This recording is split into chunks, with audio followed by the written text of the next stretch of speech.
As it happened, we went on a honeymoon to Turkey, a generous wedding gift. When we returned, we were tanned and happy. But the euphoria gradually began to fade. I was getting used to my wife, and intimacy no longer caused that frenzied passion that before. Our days became monotonous.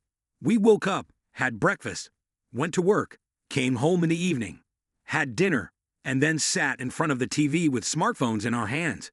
At some point, I got so bored that I started to remember my old hobby. At first, I was lucky. I was making good money and could afford to buy my wife expensive gifts. But eventually my luck turned away from me, and I not only lost all my money, but also got into debt. I could no longer hide my addiction from my wife. I confessed everything. We sat down together and started planning my recovery. But first I had to pay off my debts. All the gold jewelry I had given my wife in better times had to be pawned. I made a solemn promise never to touch cards again. She believed me, or pretended to believe me, or desperately wanted to. But as soon as I heard about the next poker tournament, I forgot about everything. About my beloved, about my promises, about my debts. The desire to win the grand prize consumed me. My brain shut down, and the vicious cycle began again. I lost, repented, vowed to quit, then feverishly thought of ways to pay off my debts. And each time the only solution was to go back to the gambling table. I don't know how my wife put up with it. She must have loved me very much, or she would have left. She tried everything she could to get me back on track. Eventually, perhaps out of desperation, she told her parents about my addiction. Her mother promised to find a solution. My relationship with my mother-in-law was always polite and formal. No fights, no scheming for my wife's attention. She was a bright woman, always well-groomed, visiting beauty salons and fitness clubs. Every 2 weeks, she renewed her manicure with intricate designs. Her lush bust outshone that of her daughter. She maintained her slim waist with regular visits to the gym and dressed stylishly, flashy but elegant. In some ways, my wife could learn a thing or two from her. She looked like a magazine model. One evening, she invited us to dinner. I wanted to refuse at first, citing urgent business, but her firm tone left no room for argument.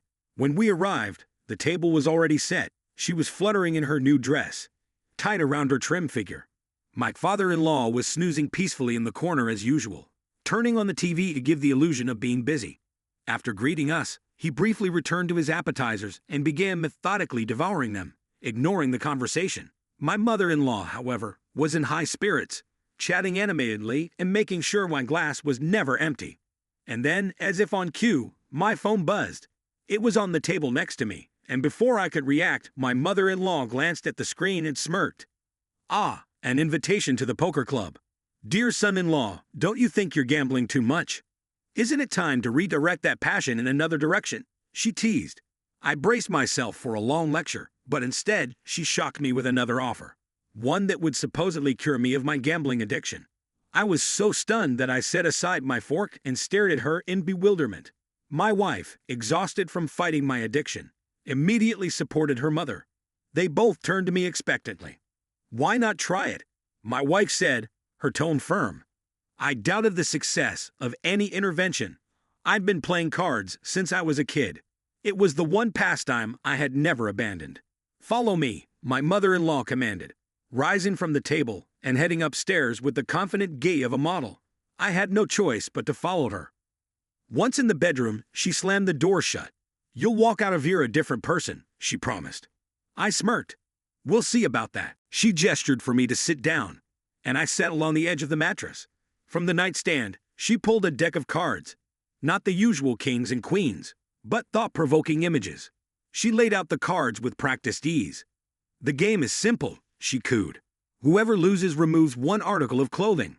Confident that I could strip this daring woman down to nothing, I made myself comfortable on the bed.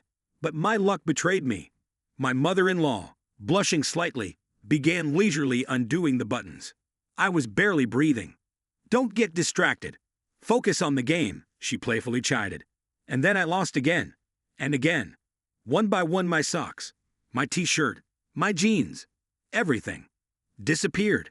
I stood before her in my last clothes, humiliated that a woman old enough to be my mother had beaten me. She watched me with amusement, tapping her manicured fingers on the bedpost.